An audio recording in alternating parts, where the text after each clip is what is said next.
5 দিন আগের থেকে গায়ে হলুদ, 3 দিন আগের থেকে আপনার এলাকায় মেহেদি সন্ধ্যা, 2 দিন আগের থেকে ড্যান্স সন্ধ্যা, 7 দিন আগের থেকে এলাকার সবচেয়ে দামি দামি ডেস্ক বক্স ওইগুলা সব নিয়ে যায় বাড়ির সামনে লাগাইছে। অবস্থা যেমনই হোক ডেস্ক বক্স মাস্ট নিয়ে যায় লাগায়া এলাকাবাসীকে একটা ত্রাসের রাজত্ব পার করছে।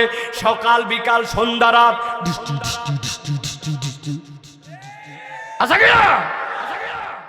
সেই বাড়িতে এরকম মিউজিক, ওই বাড়ির থেকে এক হাজি সাহেব বাইরে হয়ে আসছে আসরের নামাজ পড়ার জন্য। লোকজন ধরছে, এই হাজি সাহেব, এই আপনার বাড়িতে এত গান, এত বাজনা, এত মিউজিক, এলাকা হয়রান হয়ে গেল, আপনি একটা হাজি সাহেব মানুষ শুরু করছেন কি? হাজি সাহেব বলছে, থাম থাম, তোরও বিটি আছে। আমি কি এগুলা করতে চাইছি নাকি? নাতি নাতুরা এরকম করতেছে, এলাকার যুবকরা একটু চায় এখনকার সমাজে একটু হয়েই থাকে, এত কষ্ট নিস না, আর একদিন মাত্র তো বাকি, তোরও বেটি আছে, দেখিস তখন করা লাগবে, চল দুইজন নামাজ পড়ে আসি। হাজি সাহেব কত লোক খুঁজে পাবেন, হাজি সাহেব হয়ে গেছে, কিন্তু আজ পর্যন্ত বোনের জমি ঠিক মতো ফেরত দেয় না। এই কথা বললে মন খারাপ। যেই ছেলেকে ওনার পছন্দ, কৌশলে ওই ছেলেকে জমি বাড়ায় দিছে, মেয়েদেরকে বঞ্চিত করছে, ছেলেদেরকে বেশি দিছে, আবার ওই কাম করছে হজে যাওয়ার আগে। হজে যাওয়ার আগে লোকজন গুছায় খাওয়াচ্ছে, খাওয়ানোর পরে বল মা তার মেয়েদেরকে ছেলেদেরকে ডাক দিছে, ডেকে মেয়েদেরকে বলছে, তোমার জন্য কিন্তু বাবা গলার মালা নিয়ে আসবো, নাতির জন্য আংটি নিয়ে আসবো, তোমার জন্য কিন্তু মা হাতের চুড়ি নিয়ে আসবো। অনেক তেল পাম্পট্টি দিয়ে বলছে, মা আর ফিরতে পারি কি পারি না, এই জন্য জমিগুলো আমি একটু ভাগ করে দিয়ে যাই। জমি ভাগ করতেছে, ধরেন কথার কথা 10 বিঘা জমি, 2 মেয়ে 2 ছেলে, 2 মেয়েকে দিছে 1.5 বিঘা, আর বাকি সবগুলা দিছে ছেলেদেরকে দিয়ে বলছে, বিয়ের সময় তোমার খরচ গেছে, উমুক গেছে, তুমুক গেছে। মেয়েরা বড় বুকের মধ্যে কষ্ট, কিন্তু বলতে পারে না, বাপ যেহেতু ব্ল্যাকমেল করে সিস্টেম করে এরপরে মক্কা শরীফে চলে গেছে। হাজি সাহেব যায় খানায় কাবার সামনে যখন গেছে, হাজি সাহেবের কলিজা উতলায় উঠছে, কাবা দেখে কাঁদতে শুরু করে দিছে। কাবা দেখলে সকলেরই কান্না আসে, কিন্তু আশপাশের লোক চিন্তা করছে এই হাজি এত কান্দে কেন, দোয়া যেহেতু করতে শরিক হই দেখি, দোয়াই শরিক হয়ে দেখে। হাজি সাহেব বলতে আল্লাহ, আসার আগদে আগদে জমিতে একটুখানি গাফলতি করছিলাম, একটুখানি, কত বড় ধাক্কা। আল্লাহ মেয়েদেরকে একটু কম দিয়ে ছেলেদেরকে একটু বেশি দিয়েছে। আল্লাহ আল্লাহ আমার ভুল হয়ে গেছে, খানায় কাবার সামনে আসলে সব গুনাহ নাকি মাফ করে দেয়। আল্লাহ আমার জানা গুনাহ, অজানা গুনাহ, ছোট গুনাহ, বড় গুনাহ, ইচ্ছায় করা গুনাহ, অনিচ্ছায় করা গুনাহ, সব আল্লাহ মাফ করে দেয়। وَاتْلُ عَلَيْهِمْ نَبَأَ الَّذِي آتَيْنَاهُ آيَاتِنَا فَانْسَلَخَ مِنْهَا فَأَتْبَعَهُ الشَّيْطَانُ فَكَانَ مِنَ الْغَاوِينَ।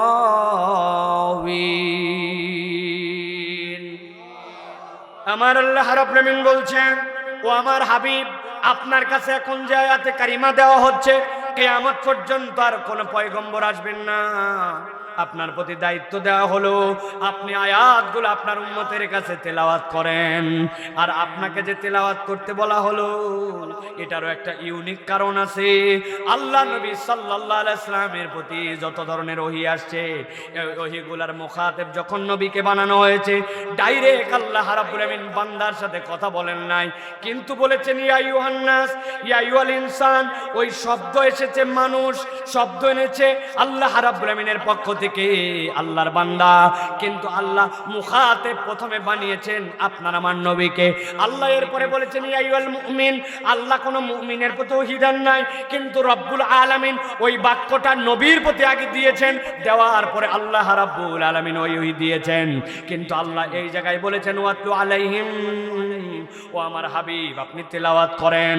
মুফাসসিররা ব্যাখ্যা করছেন এইটার কারণ ছিল ইব্রাহিম আলাইহিস সালাম খানায় কাবার চত্বরে কাবা নির্মাণ করার পর আল্লাহর কাছে দোয়া করেছিলেন, ওয়াইদ ইয়ারফাউ ইব্রাহিমুল কওয়াইদা মিনাল বাইতি ওয়া ইসমাঈল রব্বানা তাকাব্বাল মিন্না ইন্নাকা আনতাস সামিউল আলিম। ইব্রাহিম আলাইহিস সালাম দোয়া করেছিলেন, ইসমাঈল আলাইহিস সালাম আমিন আমিন বলেছিলেন।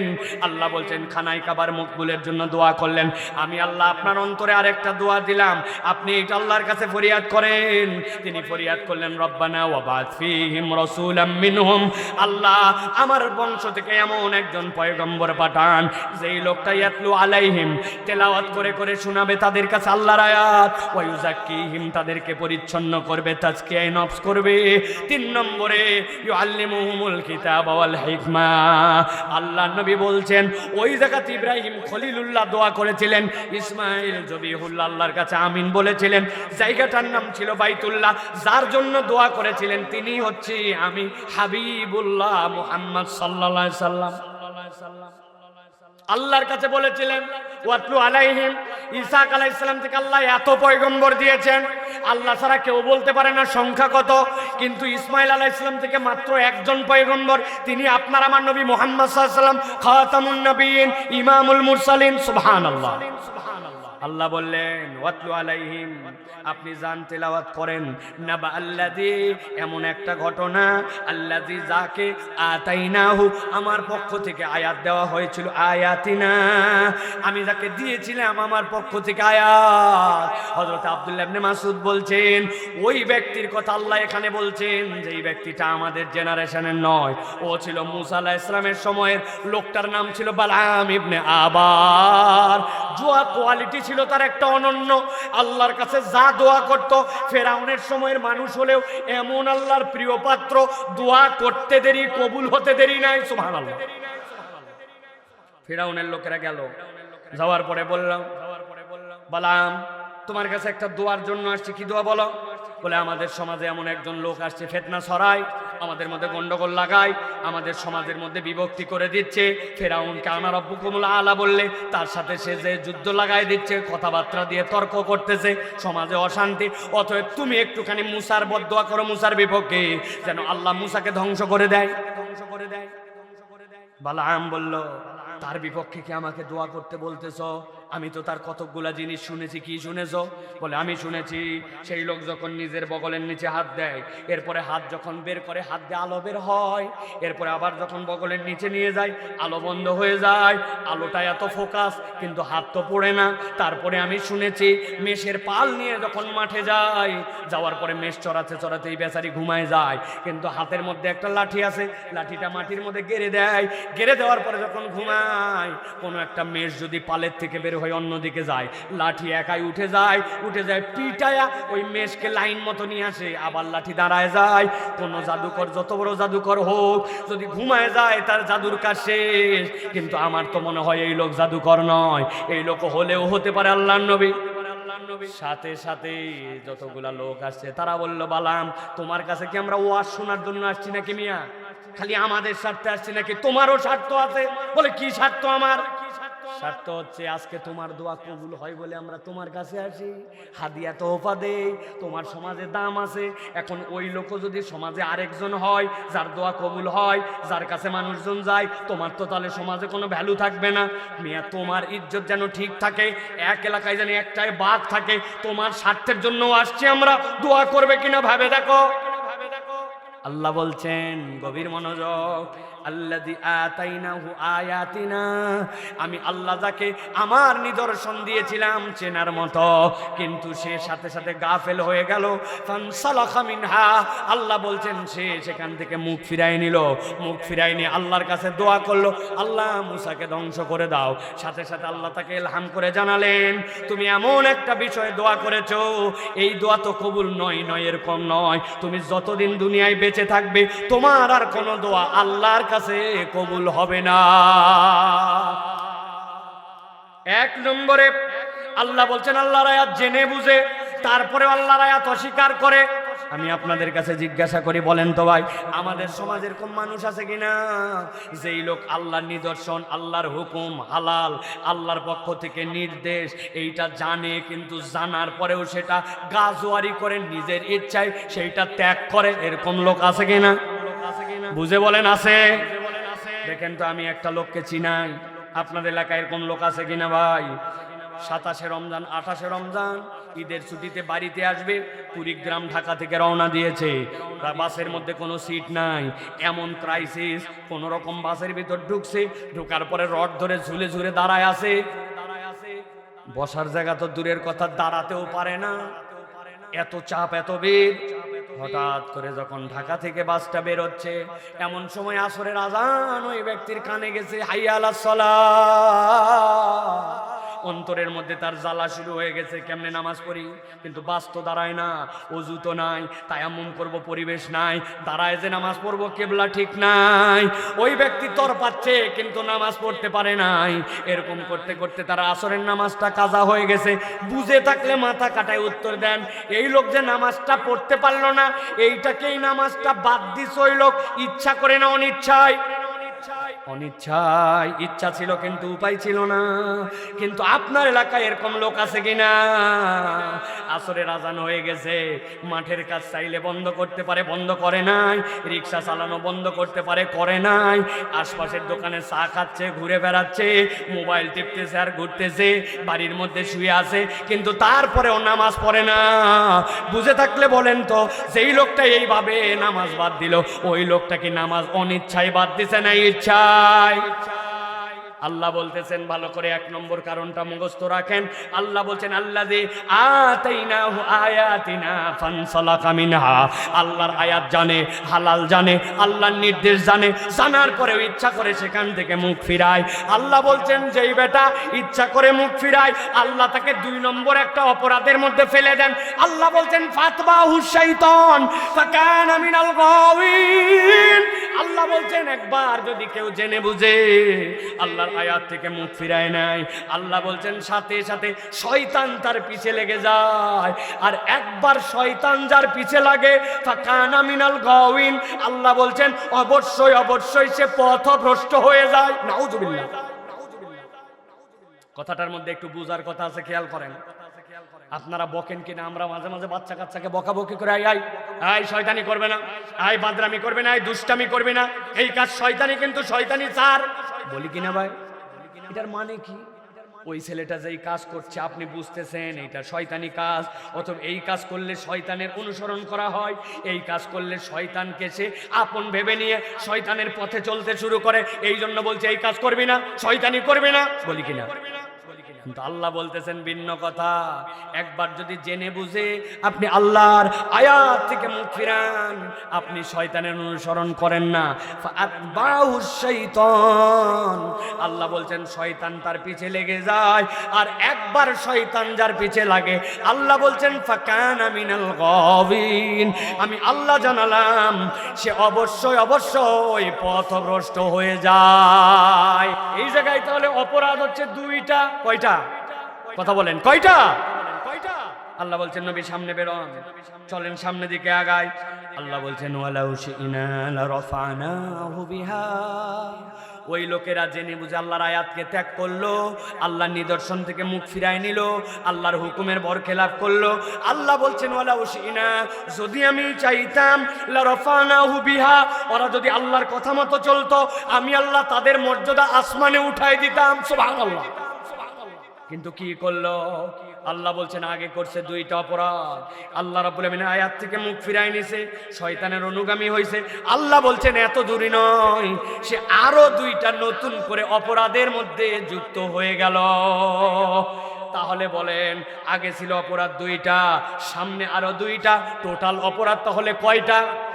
সবাই বললেন না ভাই, কয়টা? হাতগুলো নামান, রেডি করেন, হাতের কম করে রেডি করেন। আমি যেই জিজ্ঞাসা করব টোটাল অপরাধ কয়টা, একসাথে হাত তুলে বলতে হবে 4টা। তাহলে টোটাল অপরাধ কয়টা? সব হাত ওঠে নাই, আরেকটা সুযোগ দিলাম, হাত নামান, হাত নামান। টোটাল অপরাধ কয়টা? ফাইনাল চান্স, হাত নামান। টোটাল অপরাধ কয়টা? অনেকেই চিন্তা করছে কি এক হুজুর নিয়ে আইছে, হাত তোলো, এ করো ও করো। কারণ আছে ভাই, আমি আপনার কাছে আগেই বলেছি আজকের ওয়াজটা আপনার বাড়িতে নিয়ে যাওয়া লাগবে। বেশিরভাগ ওয়াজ আমাদের মাঠে থেকে যায়, ঠিক কিনা? টোটাল অপরাধ 4টা। আল্লাহ বলছেন 1 নম্বর আয়াত দেওয়ার পরে মুখ ফিরায় নিছে, 2 নম্বরে শয়তানের অনুগামী হইছে। আল্লাহ বলতেছেন, এবার নবী বলেন 3 নম্বরটা, ওয়ালাউ শি'না লারাফানাহু বিহা ওয়ালাকিন্নাহু আখলাদা ইলাল আরদ। আল্লাহ বলছেন তাদের 3 নম্বর অপরাধ, ওই বান্দাগুলা নিরেট দুনিয়াদার হয়ে গেছে। ওই ব্যক্তি দুনিয়ার স্বার্থে যা ইচ্ছা তাই করতে পারে। আরবিতে খুলদুন শব্দের অর্থ এমন চতুষ্পদ জন্তু যাদের 4টা পা আর মুখটা সবসময় নিচের দিকে থাকে, পানি খায়, ঘাস খায়, খড় খায়, যা খায় ওর মুখ সবসময় নিচের দিকে। এরকম একটা প্রাণীর নাম বলেন গরু। আরেকটা বলেন আল্লাহ বলছেন ওয়ালাকিন্নাহু আখলাদা ইলাল আরদ। ওই মানুষগুলা এরকম ওই জানোয়ারের মতো নিরেট দুনিয়াদার হইছে, হালাল হারামের বিবেচনা করে না, ডান বাম তাকায় না, সত্য মিথ্যার তার কাছে কোনো দাম নাই, তার কেবল দুনিয়া চায় আর দুনিয়া চায়, দুনিয়ার স্বার্থে যা ইচ্ছা তাই করতে পারে। এরকম মুসলমান আপনার আমার সমাজে আছে কিনা? দেখেন তো, আমি 2-1টা চিনাই, আপনারা চেনেন কিনা? ঈদের মধ্যে বাজার করতে গেছেন কুড়িগ্রাম, বাজার করার পরে জিনিসপত্রের দাম মিটানোর সময় দোকানদার আপনাকে বলতেছে, ভাই আপনার মতো চেনা লোক বলে কেনা দামে দিলেন, বাপ দাদার জন্মে আপনার দেখে নাই, কিন্তু বিক্রির স্বার্থে বলছে চেনালো, 500 টাকা লাভ করে ফেলছে, কিন্তু বলছে কেবল ব্যবসায়িক স্বার্থে কেনা দাম। মাল হালাল, দোকান হালাল, ব্যবসা হালাল, কিন্তু দুনিয়ার স্বার্থে এরকম হারাম করে ব্যবসা করে লোক আছে কিনা? এরকম মুরব্বী এলাকায় আছে কিনা? সকালবেলা কান্দের মধ্যে কোদাল নিয়ে মাঠে রওনা হয়েছে, লোকজন জিজ্ঞাসা করছে এত সকালে চাচা কোথায় যান? বলছে বাবা রোদ উঠলার আগের মতো মুই কাজ করবার পারি না। এই জন্য তুমি কই যাও? বলে আমি এই জন্য মাঠে যাচ্ছি, একটু আসল উদ্দেশ্য ভিন্ন।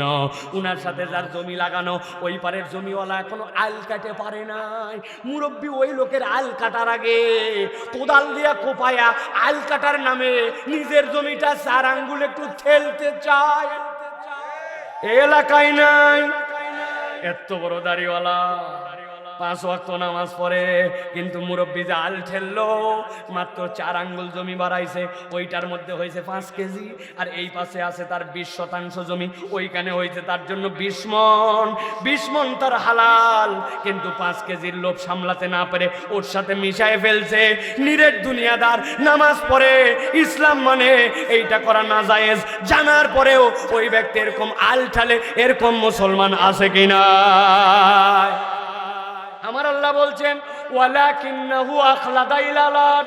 ওই ব্যক্তিটা হালাল হারামের বিবেচনা করে নাই, ও নিরেট দুনিয়াদার আছে কিনা? বুঝে থাকলে বলেন তো। ছেলে মেয়ের মধ্যে বেইনসাফ করে, বোনের জমি না দিয়া, বান্দার হক খাইয়া, খানায় কাবাই যাইয়া আল্লাহর কাছে যদি দোয়া করে, ওই ব্যক্তিকে কি আল্লাহ মাফ করবে? আল্লাহ বলছেন ওয়ালাকিন্নাহু আখলাদা ইলাল আরদ। বান্দা তুই বুঝতি, কিন্তু কেবল দুনিয়াদার হয়ে যাওয়ার কারণে আল্লাহর বিধানকে তুই তোয়াক্কা করিস নাই। এরকম মানুষের দেশে এখন কোনো অভাব নাই, ঠিক না?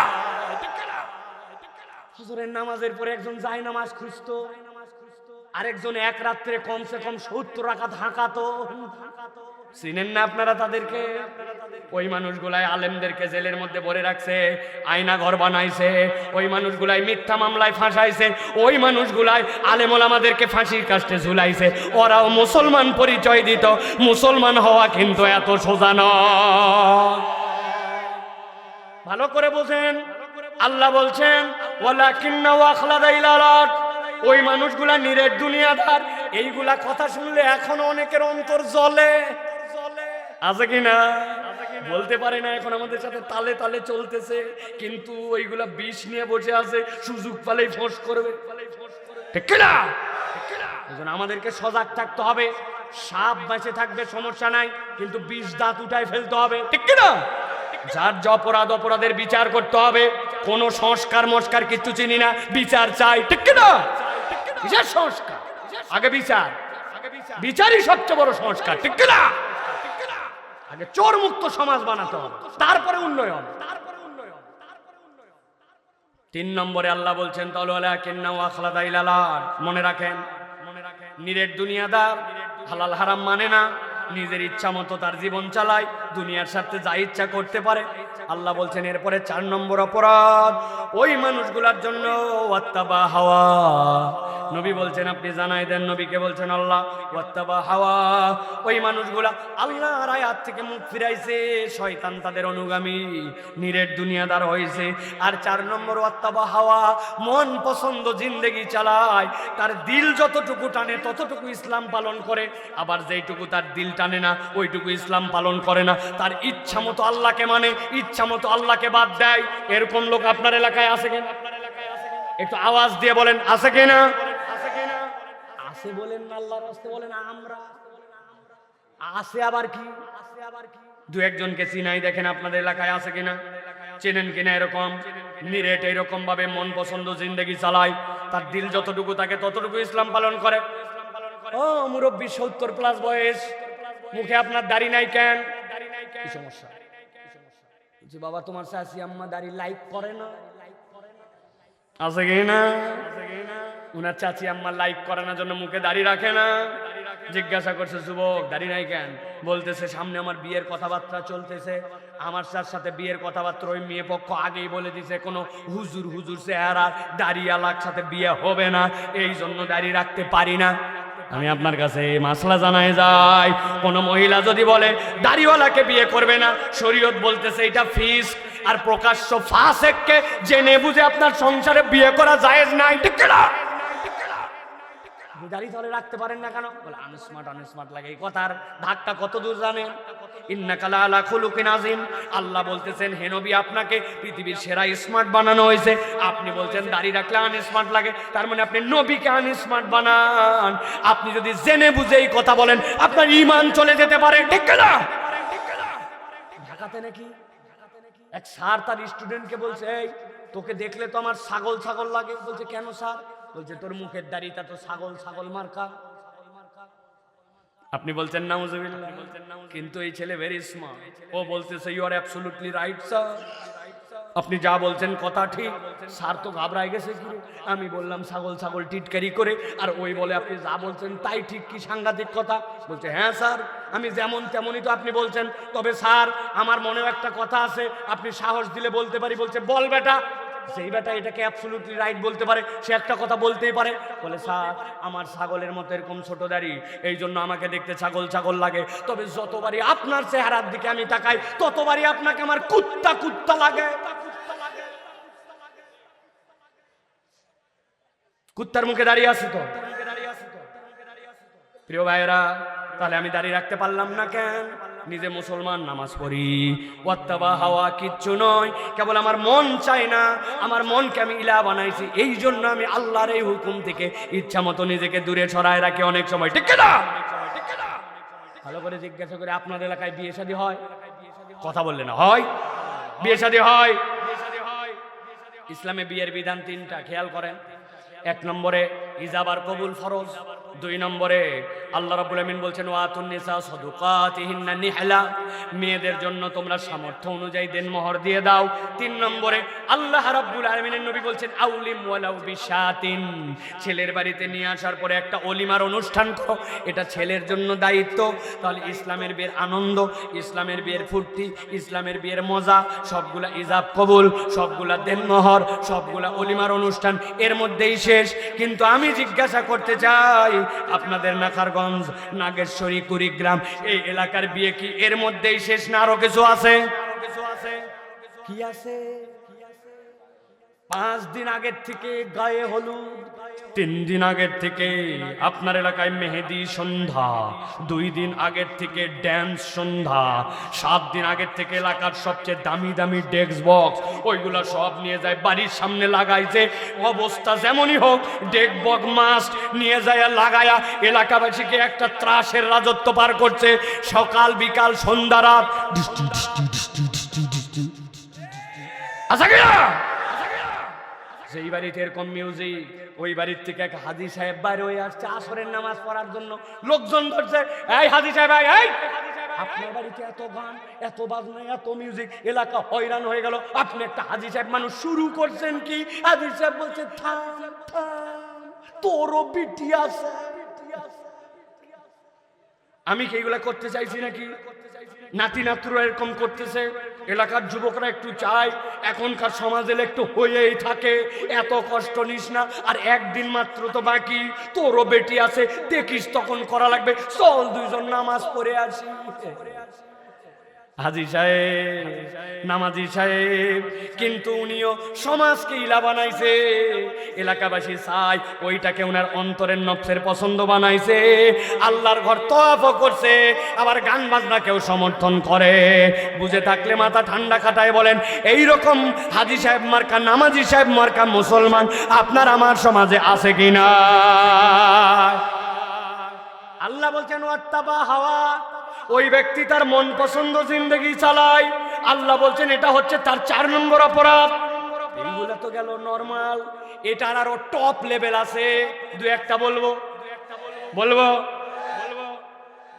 দেখবেন আপনার এলাকায় নামাজ পছন্দ করে, রোজা পছন্দ করে, হজ ওমরার কথা বললে খুব ফজিলত করে, কিন্তু আপনি যদি বলেন চোরের বিধানটা আল্লাহর হুকুম মতো হোক, অর্থনীতিটা আল্লাহর আইন মতো হোক, সংসদটা আল্লাহর মতো চলুক, দেশটা আল্লাহর হুকুমে খেলাফতের আলোকে প্রতিষ্ঠিত হোক, সাথে সাথে দেখবেন ওই লোক রাজি হয় না, উল্টারও কথা বলে, চিন্তা করে এই বক্তাও তো মনে করছিলাম রাজনীতি করে না, এটাও তো দেখি রাজনীতির বক্তা।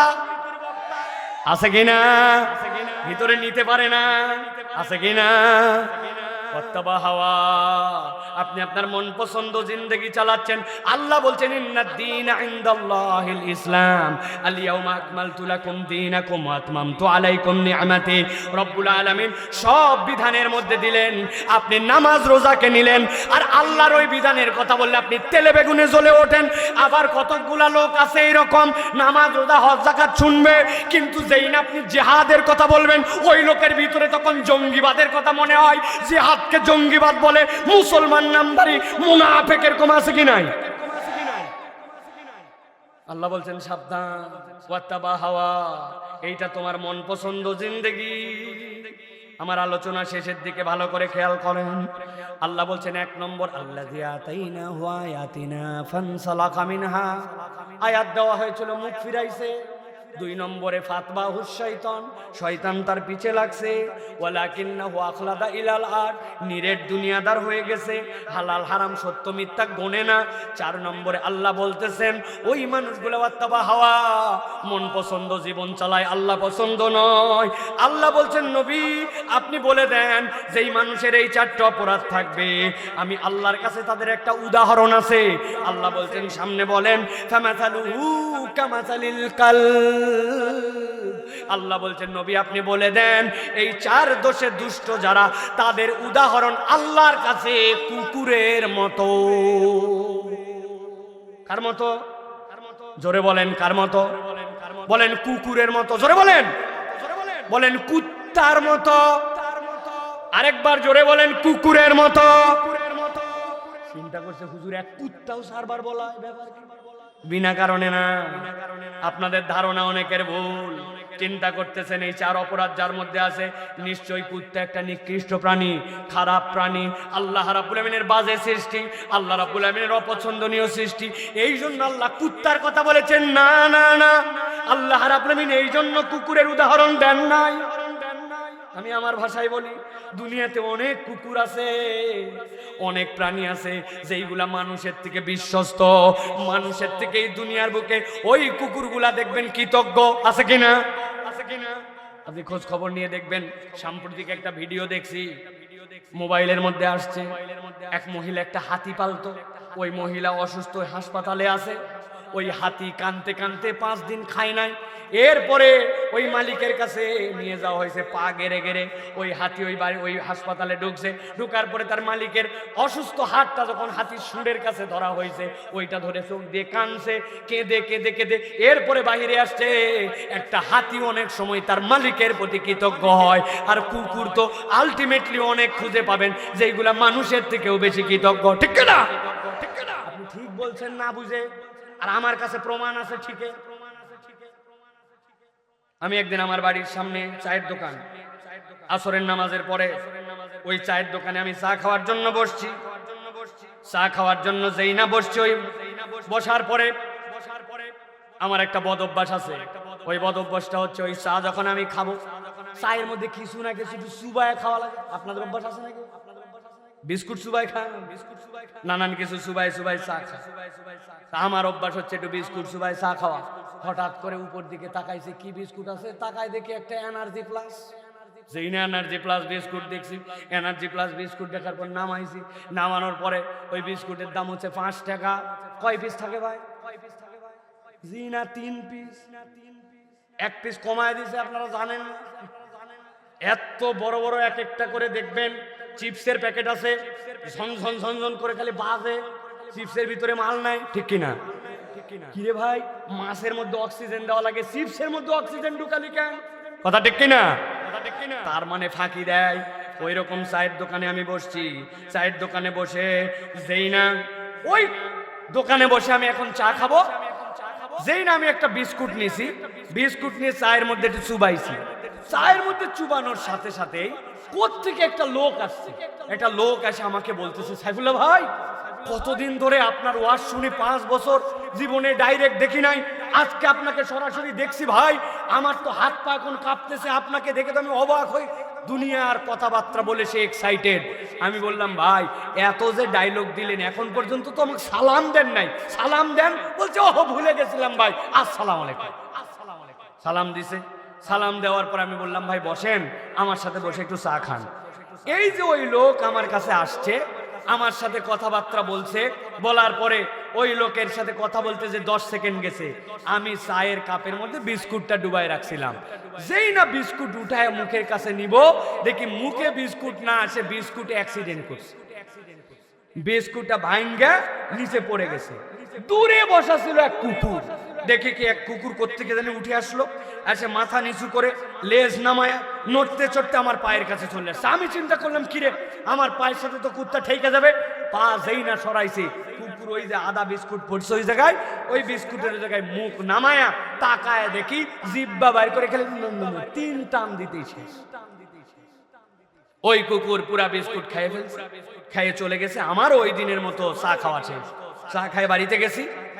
পরের দিন যখন আবার ওই দোকানে চা খেতে আসছি, কোথ থেকে দেখে এক কুকুর আসছে, মাথা নিচু করে লেজ নামায়া আস্তে আস্তে নড়তে চড়তে আমার দিকে আসতেছে। আমি দোকানদারকে বললাম, ভাই আমি মাগরিবের নামাজ পড়তে, ভাই কুত্তা সরাও, তাড়াতাড়ি কুত্তা সরাও। বলতেছে, হুজুর এই কুত্তা আপনাকে ডিস্টার্ব করতে আসে নাই তো। বললাম, কেন আসছে? বলছে, গতকালকে আপনি যে তাকে একটা বিস্কুট খেতে দিছিলেন, ওই বিস্কুট খাওয়ার কৃতজ্ঞতা জানানোর জন্য তাকায় দেখেন লেজ নামায়া মাথা নিচু করে আপনার কাছে আসতেছে কৃতজ্ঞতা জানানোর জন্য, ডিস্টার্ব করার জন্য নয়।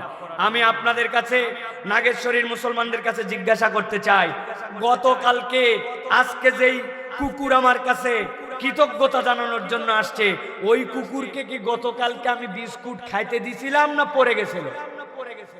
কথা বলেন, গতকালকে কি ওই বিস্কুট খেতে দিছিলাম না বিস্কুট অ্যাক্সিডেন্ট করছিল? ভালো করে খেয়াল করেন। একটা ভাঙা বিস্কুট খেয়ে 24 ঘন্টা পরে একটা কুকুর আপনার কাছে কৃতজ্ঞতা জানাতে আসে, কিন্তু আপনি এরকম অনেক মানুষ খুঁজে পাবেন, বিপদের সময় আপনি আগায় গেছেন, প্রয়োজনে টাকা হাওলাত দিয়েছেন, তার যখন অভাব ছিল পাশে দাঁড়াইছেন। আজকে সে একটু সামর্থ্যবান, আজকে সে একটু বড় হয়ে গেছে, এখন আপনার একটু প্রয়োজন, আপনি একটু তাকে টাকাটা ফেরত দিতে বলেন, টাকাটা ধার দিতে বলেন, আপনার পাশে একটু দাঁড়াতে বলেন। ওই লোক আর আপনাকে চেনে না, টাকা ধার দেয় না, আপনার পাশে দাঁড়ায় না, উল্টা আপনার উপকার না করে সুযোগ পাইলে আপনাকে বাঁশ দেবে। ঠিক কিনা? আছে কিনা? তাহলে আল্লাহ রাব্বুল আমিন বললেন, যাদের জীবনে 4টা অপরাধ, ওই মানুষগুলা কুকুরের মতো। কেন? আল্লাহ বলেন, নবী জানায় দেন, ইন তাহমিল আলাইহি আলহাস আও তাতরুকুহু আলহাস যালিকা মাসালুল কওমিল্লাযিনা কাযযাবু বিআয়াতিনা।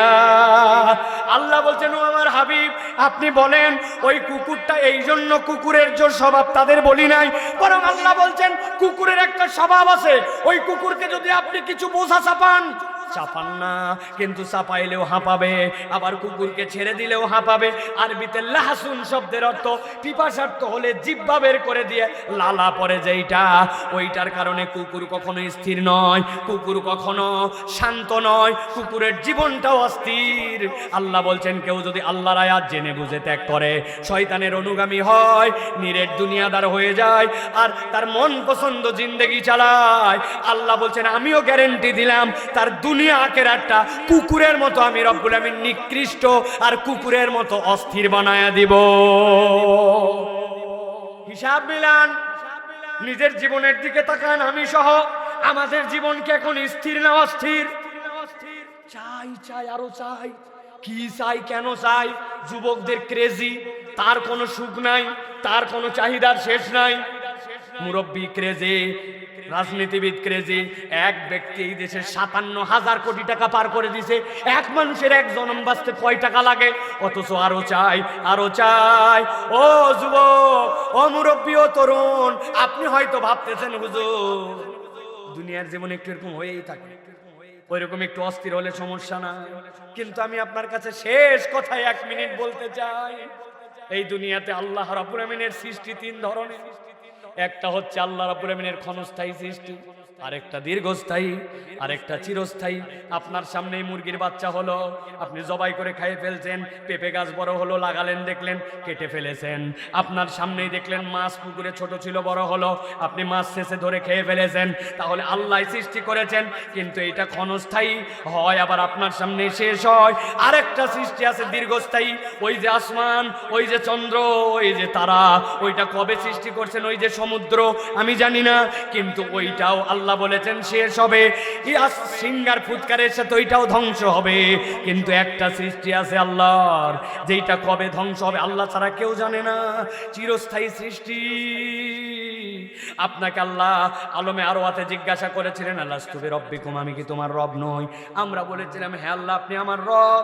এরপরে দুনিয়ায় এসে শরীরের সাথে সম্পর্ক, আবার মালাকুল মাউত দ্বারা ওই রুহের সাথে আল্লাহ আবার আলাদা করে দিয়েছেন। আবার যখন হাসরের ময়দান, তখন ওই রুহের সাথে আবার সম্পর্ক হবে। আল্লাহ বিচার ফাইসলা করে জান্নাত অথবা জাহান্নাম। তাহলে বুঝে থাকলে ঠান্ডা মাথায় চিন্তা করে দেখেন, আপনার আমার যে রুহের সৃষ্টি, আল্লাহ না চাওয়া পর্যন্ত ওইটা আল্লাহর চিরস্থায়ী সৃষ্টি। আপনি মনে করছেন হুজুর দুনিয়ার একটু জীবনে অস্থিরতা থাকেই, এখন আধুনিক দুনিয়া, কিন্তু এই দুনিয়া কয়েকদিনের, দুনিয়া পার করে কবর, হাসর, মিজান। ওই জীবনটা যদি কুকুরের মতো হয়, বুঝে থাকলে বলেন তো ওই দিন আর বাঁচার উপায় থাকবে? আল্লাহ এই জন্য বলছেন, নবী এইটার থেকে আপনার উম্মত কেমনে বাঁচবে? আল্লাহ বলছেন শেষ করেন। আল্লাহ যেভাবে শেষ করেছেন আমিও সেভাবে শেষ করি। আল্লাহ বলছেন ফাকসুসিল কসাসা লাআল্লাহুম ইয়াতাফাক্কারুন। ও আমার হাবিব, ফাকসুস, আল্লাহ এক বচন, কসাস বহু বচন বলেছেন।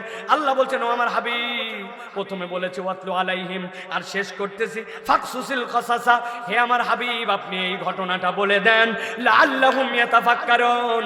আশা করা যায় নাগেশ্বরীর মুসলমান 2 ঘন্টা ঠান্ডার মধ্যে বসে শুনলো, ওরা চিন্তা ভাবনা না করে যাবে না, ওদের জীবনের দিক পরিবর্তন করার জন্য আজকের থেকে চিন্তা ভাবনা করে চলবে।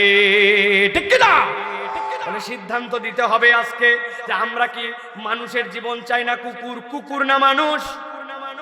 বলেন কুকুর না মানুষ? মানুষের জীবন যদি চাই আল্লাহ বলছেন, তাহলে ওই মানুষ চিন্তাশীল হবে। তাহলে আমরা কি যেমন তেমন চলবো না, চিন্তা ভাবনা করে? বলেন চিন্তা করে? আল্লাহকে দেখান চিন্তা করে। জীবন কাটটা চাই, কুকুর না মানুষ? চিন্তা ভাবনা করে। এবার বলেন চিন্তাশীল মুসলমান বেনামাজি হবে, মিথ্যা কথা বলবে, বাপ মাকে কথা শুনবে না, ইচ্ছা মতো তার জীবন যাপন করবে, কান দিয়ে হারাম শুনবে, 14ই ফেব্রুয়ারি বিশ্ব বেহায়া দিবস উদযাপন করবে। বুঝে বলেন করবে? যুবকেরা করবে? ভালো করে শপথ নেন আল্লাহর কাছে আর বলেন আল্লাহ আমাদেরকে আজকের এই আমলের উপরে চিরজীবন অটল থাকার তৌফিক দান করো, আমিন। আপনার প্রিয় ভাইয়েরা, এই 4টা দিক যদি কোনো বান্দা একটু খেয়াল করে চলে, আল্লাহ বলছেন ও আমার চিন্তাশীল বান্দা, ওই বান্দার সব অপরাধ আমি মাফ করব। তবে নবী বলে দেন সা মাসালাল কওমুল্লাযিনা কাযযাবু বিআয়াতিনা, যারা আমার আয়াত অস্বীকার করে ওদের কাছে বলা আর না বলা সমান। ওয়া আনফুসাহুম কানু ইয়াজলিমুন, আল্লাহ বলছেন আর তারা নিজেদের প্রতি জুলুমকারী। অতএব আমরা আল্লাহর আয়াত মান্যকারী, জুলুমকারী নয়। এই জন্য জেনে বুঝে আল্লাহর আয়াত থেকে মুখ ফেরানো যাবে না, শয়তানের অনুগামী হওয়া যাবে না, মন পছন্দ জিন্দেগি চলবে না ভাই। আমাকে কবরে যেহেতু যেতে হবে, অতএব আমাকে যেহেতু আল্লাহর সামনে দাঁড়াতে হবে, আর আমার নিরেট দুনিয়াদার কোনো মুসলমান হতে পারে না, আখিরাত দিকে টার্গেট করে তার জীবন চলবে। আল্লাহ কবুল করে বলেন আল্লাহুম্মা আমিন। আল্লাহ আমাদের আশা বসাকে কবুল করে বলেন আল্লাহুম্মা আমিন। আল্লাহ আমাদের আজকের এই আয়োজনকে যেন কবুল করে নেন, বলেন আল্লাহুম্মা আমিন।